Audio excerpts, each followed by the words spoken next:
What you just heard are drums, and we call them Nasik Dhol. Now that music rocks the streets in Mumbai.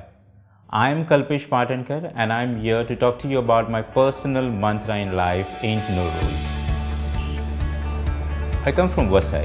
It's a small town close to Mumbai. My first job was not with an ad agency, but it was with an e-learning company. Soon after college, I was pretty lucky to find a job. And at that point, e-learning, .coms were like booming. Anyway, it didn't take a lot of time for me to realize that it wasn't for me. Even if I remember now, like the whole environment, the processes, like everything had so many rules which we need to follow over there. There were timings, and I just felt it was very boring. So I decided to do the unthinkable. I quit. I had to take the decision of what I wanted to do, and that was to move and work with an ad agency. Back then when I was looking for a job, I realized that I didn't have a proper portfolio.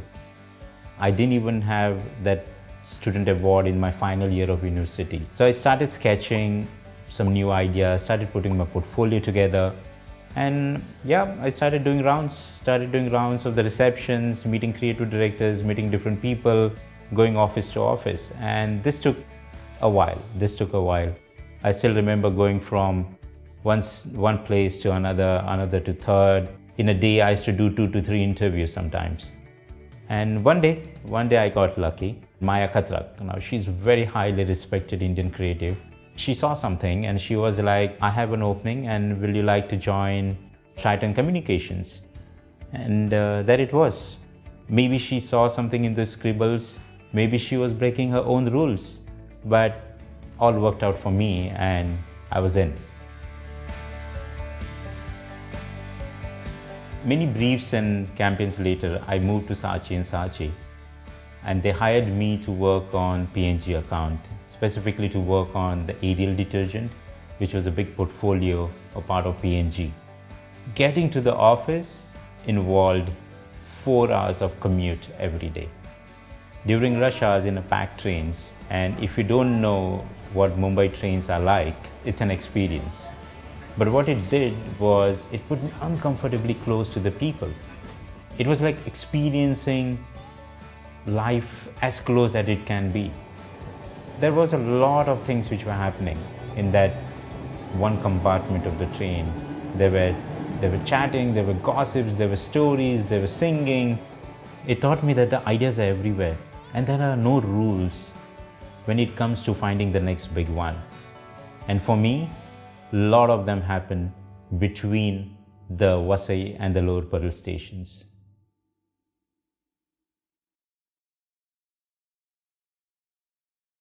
And I received my first brief. The brief was to create a sachet for Ariel, and the cost of the sachet was 1 rupee, which is approximately, you can say, 5 UAE fils.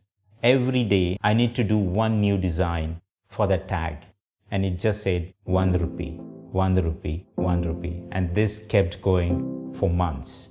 I learned very quickly that there are no shortcuts in this industry. You have to learn to be patient, and you have to give some time. Just hold on to that one brief, that chance, which will change a lot of things for you. Luckily, one day there was that brief, which I was waiting for a very long time. And it was an open brief from the client. They have bought up this huge billboard space in the middle of the city. Creatives were asked to work on any ideas which they can put onto the billboard. During that time, like, you have the traditional outdoor media. Either you could hand paint, or you can have a vinyl, which was very much new at that point, and you can have a beautiful picture just stretch onto the billboard. But this is where I felt there was an opportunity. Why can't we break the rules of the traditional outdoor media? And there, working with my partner Mac, we came up with this 3D installation on the billboard. It is very common today. We have seen the way the billboard or the outdoor as a category has evolved. But back then, it made an impact. It stood out. That piece of work was the most celebrated piece that year. And as a junior, when you see your work getting printed in Saatchi book, and that to double spread, that's huge. That's something different altogether. Now that piece also became my first advertising award. It was not about the award alone, but it was more about that self-belief and the confidence which really I needed at that point. Then I was chosen along with my partner Vinod and Prachi to represent India in Young Lions competition. That was a huge turning point in my career. It made me realize I was in the right business. One where everyone celebrated creativity, where people were known by their work and not their names. And creatives were a bit like rock stars. And great rock stars, how many of them follow rules?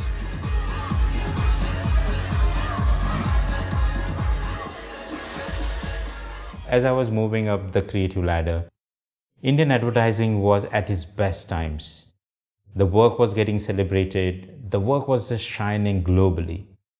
And I could have easily ride the wave. I could have easily stayed back in India. There were a lot of opportunities, there were a lot of offers, in fact, coming from one of the best agencies in India. But I wanted to do something where I could go and experiment. I could go and try out new things.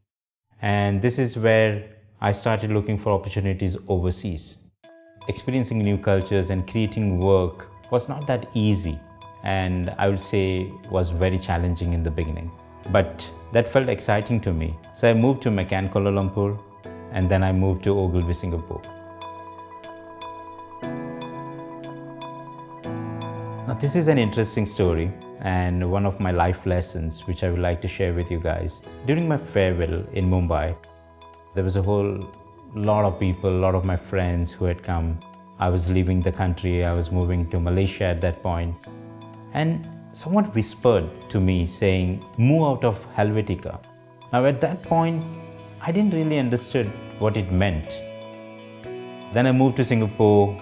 First I moved to Malaysia, then Singapore, and I started working.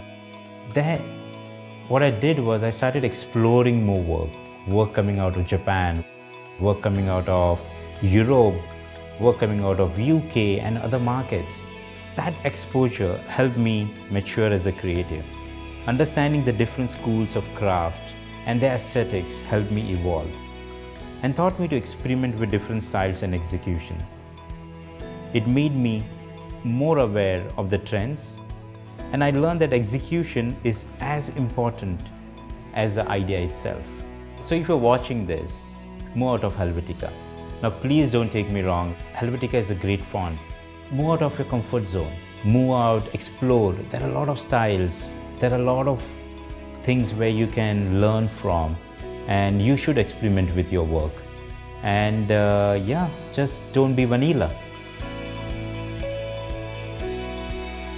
Around 2008, Singapore was doing some amazing work. Agencies were reinventing themselves, agency models were changing, and between all of this, I got an opportunity to work in the Middle East. Dubai wasn't on my radar at all. Like, if you wanted to make big in advertising, the mindset was, okay, you go to New York, or you go to London, or you go to some European countries. But Dubai, I still remember one of my close friends telling me that it is the most stupidest thing I will be doing in my career. He even just told me that it's going to be my career suicide. But you know, sometimes there is that voice and it pushes you. There was that pull. And following your instinct is an essential part of creativity. Dubai is where I met Shahir Zak. He started off being my boss and later became my creative partner. When you share the same ambition, good work is bound to happen. And we were always pretty clear about our ambitions for our agency and the kind of work we wanted to do. And through the work, we started writing a new chapter for the Middle East and for the advertising in the UAE. One life lesson I would like to share with you guys, and it's in Hindi. It says, Neki kar darya mein dal. Now, literally what it means is do good work and let it go. And this was our guided principle. This guided us in the middle of the night working on that next big campaign, which you don't know how it will be and how it will turn up. But it was guiding us that let's just keep doing work which we felt good about. It was very important for us that the work should provoke some emotion. The work should have feelings. And this was very important even today with my team. And I believe in it strongly that if any project, any work, if it has not enriched you, kind of takes you that one step, one notch further, if you have not gone deeper or if you have not learned anything new, then it's all meaningless. Take the projects which are Hello Happiness, all the work on Landrover, or whether it was Harvey Nichols, sale campaigns and other work as well, and the cartel. They all were an outcome of this approach. And one thing happened at the same time, which was slowly MENA advertising started making a mark globally. Being part of that felt amazing, not just on a personal level, but to be part of that entire creative awakening which the region had. That's truly special and fulfilling. One piece of work which I'm super proud of, and it was one of the toughest projects to do, it has to be One Book for Peace. Now, when the creative team and we all were working on the concept, there were a lot of changes, there were a lot of different ways of how we should execute this. But at the same time, a lot of people came up to me and told me that I should not do this concept and I should do something safer. But I just believed so strongly in the power of the message that I felt it's worth taking that risk. Herzegovina wanted to bring these two religions closer. That's why we created the One Book. By bringing together the teachings of both the Bible and the Quran to demonstrate how similar they are. Verses from the Bible and the Quran were printed next to each other, including peace, love, hope, making it clear how similar the teachings are. The sleeve unfolded to become a poster summarizing the chapters of the book. The One Book was launched on a primetime show on Al Jazeera Balkans. Knjiga pod nazivom One, jedno. Izazov je i poziv da se zajednički odgovori na složena religijska i svjetovna pitanja. The book was sent to influential leaders including Pope Francis, UN Chief Antonio Guterres, and President Donald Trump. People from every continent visited onebookforpeace.org and requested for physical copies and downloaded ebooks. The One Book has touched 53 million hearts globally, which is 17 times the population of Bosnia and Herzegovina. For the first time after the Bosnian War, faith leaders from both the religions came together for a common prayer and joined the conversation about how there's so much more that unites us than sets us apart. This year, VMLY&R Dubai was awarded MENA Agency of the Decade at Cannes Lion. That's the most proudest thing ever, for me personally as well as for the agency and as a network as well. It's been quite a journey, but our belief in the work, love for what we do, and having the opportunity to learn from great people and minds that share that wisdom has made this possible. I'm grateful and proud to be able to work with some incredible talented people and be recognized for the creative work we do.